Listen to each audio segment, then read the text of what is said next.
අයිබෝන් අක්කේ පෞගිය කාලේ මගේ හිතින් මගේ කයින් මගේ මනසින් වැරද්දක් වුණා නම් සමාව බලාපොරොත්තු වෙනවා. බලාපොරොත්තු වෙනවා නේ බං ඉල්ලා සිටිනවා කියපන්. ඉල්ලා සිටිනවා. බලාපොරොත්තු. මගේ වැරද්දක් වුණා දක්කේ. අපෝ නෑ. කිසිම වැරද්දක් නෑ. උඹලගෙන් වැරද්දක් උනේ නෑ. මේ බෝඩින් කාමරේ උඹලට දීලා අපි තමයි වැරද්ද කරගන්නේ. ඒක අක්ක මගේ සමාව ගන්න. යනවා මං සමාව. මේ ඒක නෙමෙයි.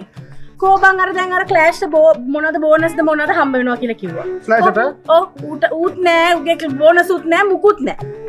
මෙහෙමනේ අක්කේ බෝනස් කියන්නේ ප්‍රසාද දීවනා. ඔව් ඉතින් අද ස්ලෑෂ් වැඩ කරන කම්පැනියේ ලොක්කට ස්ලෑෂ් ගැන කිසිම ප්‍රසාදයක් නෑ. ඒක අන්දා හම්බුන්නේ නෑ.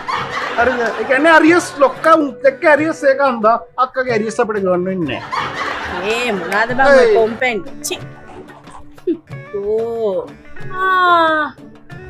මොකද අනේ සරසට ආවන්නේ කියන්නේ දැන් උඹත් කිව්වා නේද අර ගමේ මොකද්ද මන් දන්නේ ඉඩමක් තියෙනවා ඒක විකුණලා ඇරියස් එක කවර් කරනවා කියලා මේකනේ අක්ක අපි ඉඩම දැකලා නෑනේ ඔන්න නියම ලෑන්ඩ්ස්කේප් එකක්කේ ඔයා කියන්නේ මෙහෙම එළියට ඇවිල්ලා බත් බෙදන් කද්දි දියැලි ඔහොම එකක් වැටෙනවා ඊට උඩින් තව එකක් වැටලා දෙක එකට ඇම්බරිලා එකට වැටෙනවා ලස්සනයි දියැලි 3 මෙහෙන් 2යි මෙහෙන් 1යි 4යි වමෙත් එකක් හිමීට වැටෙනවා උදුම ලස්සනයක් දියැල්ලට මෙහා ගිනි වරකක් කාලද ගිනි වරකා තැඹිලි පාට තතු ගිනි වරකා මන් දැන් ගමේ නෑනේ වරක වැල වෙලා මේ පැත්තට වෙන රොබරෝසියා ගහක් අක්ක රොබරෝසියා වැටිලා අර මේකේ පාවෙනවා රොබරෝසියා මල් මාළු ඕනේ අපි තේ බොන්නේ කකුල් දාන් වතුරට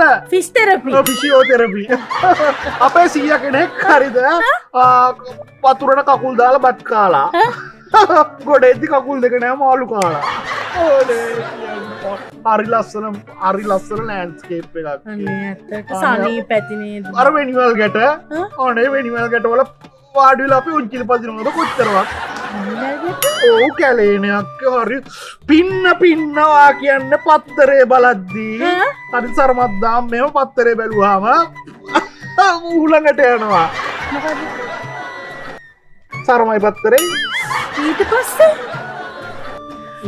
කියන්නේ අක්ක අපි ලෑන්ඩ් එක ගැන කතා කරමු මොකක්ද ඊට පස්සේ කියලා කියන්නේ යකෝ මමත් කතා කරේ ලෑන්ඩ් එක ගැන තමයි මට මොකටද උඹගේ සරම ගැන නැත්තම් ඊට පස්සේ මොකද්ද වෙන්නේ කියලා හොවේ. ඉතින් දැන් ඔය ඔච්චර මේ ඔය කැටයන් කියලා කැටයන් දාලා මේ ඔය කියන මේ ඉඩම විකුණන්නේ නැද්ද? නෑ විකුණන්න ඕනේ පොඩි ප්‍රශ්නමක් තියෙනවනේ.